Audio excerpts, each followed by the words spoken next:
लेकिन वहां पे जब वापस आने लगे तो हमारे 2 एथलीट जो थे वो फ्लाइट से 2 घंटे पहले जब वो गायब हो गए। शुक्र करें कि ये गेम्स में हिस्सा लेकर गए हैं। मैं एक आर्टिकल अगले दिन पढ़ रहा था कि यूरोप में हमारा एक स्विमर पाकिस्तानी गया है, वो मुकाबले से पहले ही भाग गया था, गायब हो गया यूरोप उन्होंने उन्होंने कहा पता नहीं की बनना है वो थे। में। तो ये जय हिंद। स्वागत है आपका हमारे चैनल पर एक और लेटेस्ट वीडियो में।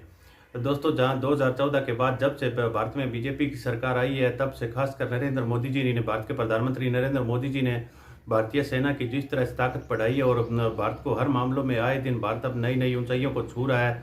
और जिस तरह digital India, make in India, तरह तरह के प्रोग्राम आए दिन अपने तरक्की की राह पकड़ रहे हैं, तो उससे पाकिस्तानी मीडिया बिल्कुल बुरी तरह से बौखलाया हुआ पहले ही नज़र आ रहा था। लेकिन अब जो लाल किले से नरेंद्र मोदी जी ने जब आज़ादी के 75 साल पूरे हुए हैं और अब अगर आने वाले 100 सालों में जिस तरह भारत अपनी ऊंचाइयों की ओर आए दिन बढ़ रहा है, और उस 100 सालों के लिए जो टारगेट नरेंद्र मोदी जी ने लोगों के सामने रखा है, उससे तो अब पाकिस्तान को बिल्कुल बुरी तरह से मिर्ची लगनी स्टार्ट होगी। क्योंकि दोस्तों, पाकिस्तान 1947 में भारत से अलग होकर सिर्फ लोगों को एक इस्लाम के नाम पर जो एक कट्टरता परोसी है, उससे अब कुछ भी नतीजा नहीं निकल रहा। और जिस तरह आए दिन पाकिस्तान बैकफुट पर नजर आ रहा है, चाहे इकोनॉमिक मामला और अंतर्राष्ट्रीय सतह पर भी पाकिस्तान अपना तो बिल्कुल विश्वास खो चुका है। और पाकिस्तान आए दिन अब 75 सालों के बाद भी दूसरे देशों के पास कटोरा लेकर घूम रहा है।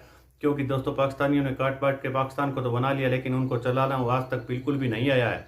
तो इसी को लेकर पाकिस्तानी मीडिया देखिए किस तरह की अपनी प्रतिक्रिया रख रहा है कि आने वाले 25 सालों में भारत अपने सारे टारगेट अचीव कर लेगा, लेकिन अब 25 साल बाद हमारा क्या होगा, पाकिस्तान भी रहेगा या नहीं रहेगा, इस पर भी सवालिया निशान खड़े होते हैं। तो चलिए दोस्तों, हम आपको दिखाते हैं पाकिस्तानी मीडिया की एक बहुत ही बढ़िया और मज़ेदार वीडियो। और खासकर इसमें कॉमनवेल्थ गेम को लेकर भी एक काफ़ी अच्छी चर्चा की गई है, जहाँ पर भारतीय खिलाड़ियों का जितना अच्छा रिकॉर्ड इसमें रहा, और दूसरी तरफ पाकिस्तान के 3-4 खिलाड़ी कुछ जो पहले गायब हो गए थे, और 1-2 अब जो कॉमनवेल्थ गेम ख़त्म होने के बाद जब घर वापसी हो रही थी, तब भी वहाँ से पाकिस्तानी खिलाड़ी गायब हो गए थे। इसी को लेकर भी इसमें चर्चा की गई है। तो चलिए दोस्तों, करते हैं वीडियो स्टार्ट। वीडियो को लाइक कीजिएगा प्लीज़, हमारा चैनल सब्सक्राइब कर लीजिएगा, कमेंट में अपनी प्रतिक्रिया देना बिल्कुल मत भूलिएगा। जय हिंद, वंदे मातरम। बिल्कुल ठीक है। दैट्स अब एक और डेवलपमेंट है और वो ये है, अभी आपने अपनी तकरीर में कहा, अभी आपने अपनी अभी अरसा पहले वक़्त पहले कह रहे थे कि जो शहबाज शरीफ साहब उन्होंने कन्फेशन किया है कि हम 75 साल में पाकिस्तान को कुछ नहीं दे सके, हमने लोगों को गुर्बत दी है और हम अकेले चोर नहीं हैं, बाकी भी हैं। लेकिन वहाँ भारत में जो इंडिया के प्राइम मिनिस्टर हैं नरेंद्र मोदी, उन्होंने कहा है कि हम अगले 25 साल में एक डेवलप्ड कंट्री बन जाएँगे। वो कि मैं समझता हूँ ये बहुत ओवर स्टेटमेंट है। वो ज़्यादा मोदी साहब जो हैं वो छोड़ते भी बहुत हैं। लेकिन एट लीस्ट वो जो एक कॉन्फिडेंस होता है स्टेट को देना वो भी है। वर्ल्ड बैंक की रिपोर्ट के मुताबिक इंडिया जो है वो लोअर मिडिल इनकम कंट्री में आता है, जहाँ पे पर कैपिटा इनकम जो है वो तकरीबन $1100 से $4000 तक है। तो तार साहब नहीं 1900 जी, जी। जीडीपी जो है। नहीं, नहीं, मैं पर कैपिटा इनकम की बात कर रहा हूँ जो कि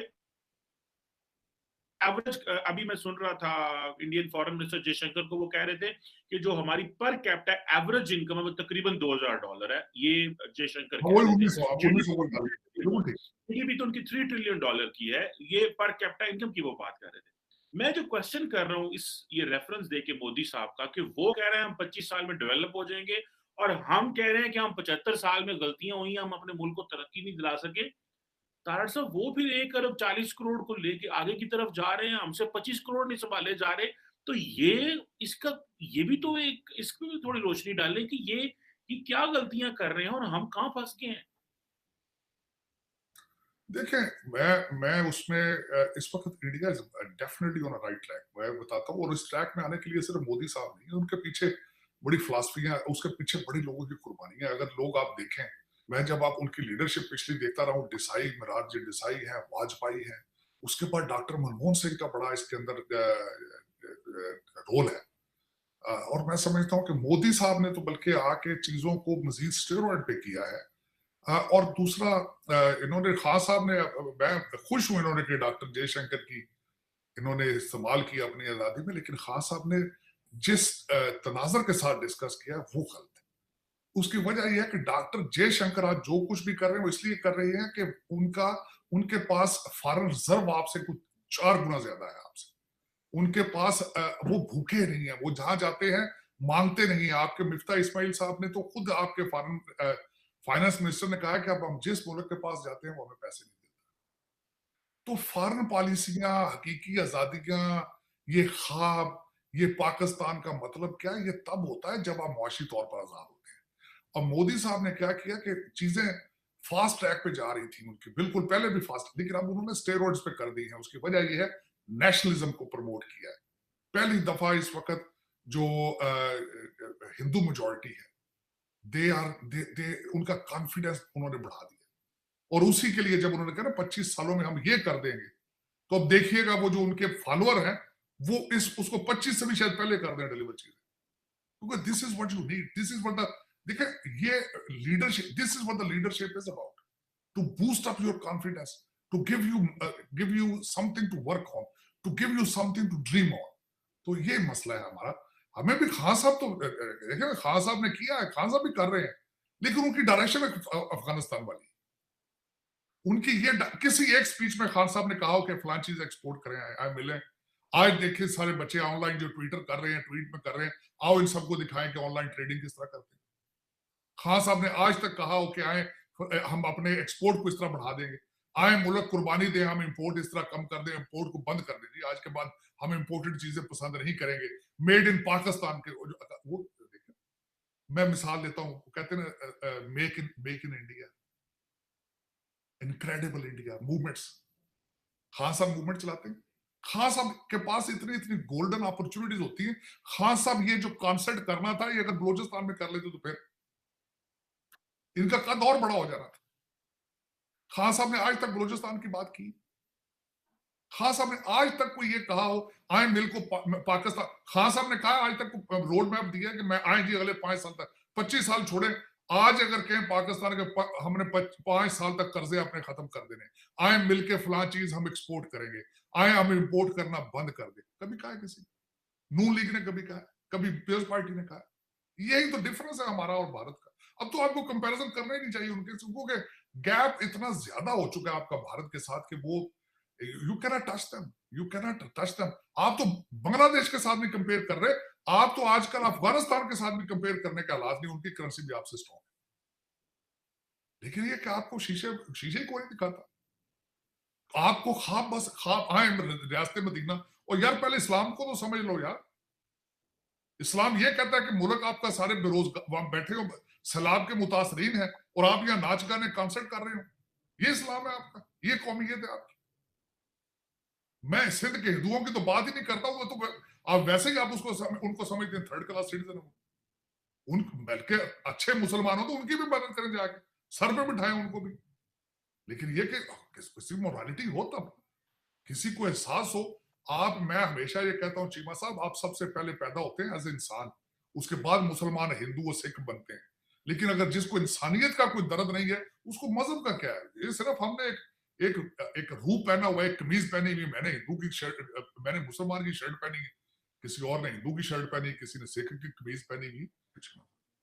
तार साहब, अक्सर हम सियासी जो बातें हैं वो तो करते रहते हैं, और हम जो है वो कभी नेशनल पॉलिटिक्स, इंटरनेशनल पॉलिटिक्स, लेकिन कुछ इखलाकियात की भी बात करनी चाहिए। अभी हाल ही में जो कॉमनवेल्थ गेम्स हुई, वहां पे पाकिस्तान ने अच्छे स्कोर किया, 1-2 अच्छे गोल्ड मेडल हमने जीते। जेवलिन थ्रो में, वेट लिफ्टिंग में पाकिस्तान ने एक नाम कमाया, जो कि पाकिस्तान के बड़ा फख्र था। लेकिन वहां पे जब वापस आने लगे तो हमारे 2 एथलीट जो थे वो फ्लाइट से 2 घंटे पहले जब वो गायब हो गए। ये ताड़ साहब, ये क्या हमारे लोग जो एथलीट है, जिनका मुस्तकबिल भी है, ये वो लोग भी बाहर जाना चाहते हैं कि उनको कोई पता नहीं है कि वो पाकिस्तान के पासपोर्ट पे आए हैं, सरकारी पासपोर्ट पे आए हैं, कौमी झंडा लेके आए हैं, और ये कभी वो हम सुनते हैं कि वो जहाज जाता है टोरंटो, तो वहां पे जो हमारी एयर होस्टेस स्लिप हो जाती है, कभी कुछ इस तरह की चीजें। तो ये खासकर ये जो कॉमनवेल्थ में हुआ है, आप इसको क्या समझते हैं? ये मॉरल डिग्रेडेशन है सोसाइटी की, मुआशरा इतना मामलात खराब है कि हमारे स्पोर्ट्समैन भी अब स्लिप हो जाते हैं। तो ये जो बच्चे यहाँ पे बॉक्सर यहाँ आ गए हैं, ये तो आप शुक्र करें कि ये गेम्स में हिस्सा लेकर गए हैं। मैं एक आर्टिकल अगले दिन पढ़ रहा था कि यूरोप में हमारा एक स्विमर पाकिस्तानी गया है, वो मुकाबले से पहले ही भाग गया था, गायब हो गया। उन्होंने कहा पता नहीं की बनना है होते। तो ये आप इसकी बात करते हैं, मैं तो मैंने शायद आपके सेगमेंट में कहा था कि मुझे एक डिप्लोमेट ने कहा था कि आपका प्राइम मिनिस्टर ने आखिरी पार्टी सरीना में की थी डिप्लोमेट्स की, तो मुझे प्राइम मिनिस्टर साइड पर जाकर उन्होंने कहा था मेरे बच्चों के वीजे आ रहे हैं एप्लीकेशन, तो वो लगा दें प्लीज। तो आप दरा हकीकत इस वक्त ये है कि मॉरल्स नहीं है, इकोनॉमी कोई नहीं है, डायरेक्शन कोई नहीं है, लीडरशिप कोई नहीं है, डिवीजन है, वो भी झूठ बेस्ड, और उस पर भी कार्ड मजहब का इस्तेमाल हुआ। तो ये आगे वाले दर हकीकत मुझे I am not very very hopeful about the future कि पाकिस्तान किसी राइट डायरेक्शन पे जा रहा है। कौन सेव करेगा? कौमों के ऊपर सख्त वक्त आते रहते हैं, लेकिन लीडर्स होते हैं जो उनको इस तरह के हालात से निकाल के बाहर ले आते हैं।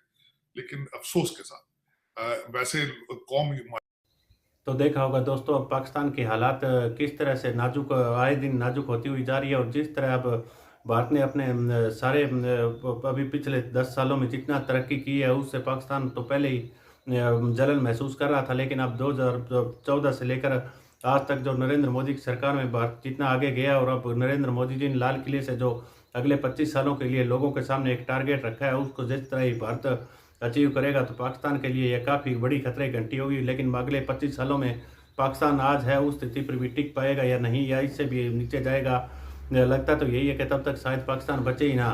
क्योंकि बलूचिस्तान में जिस तरह पाकिस्तानी आर्मी जो कुछ कर रही है उससे लोगों में काफ़ी रोष नज़र आ रहा है। तो दोस्तों, हम आपके लिए इसी तरह की एक से एक बढ़िया और लेटेस्ट वीडियो हमेशा लेकर आते रहेंगे।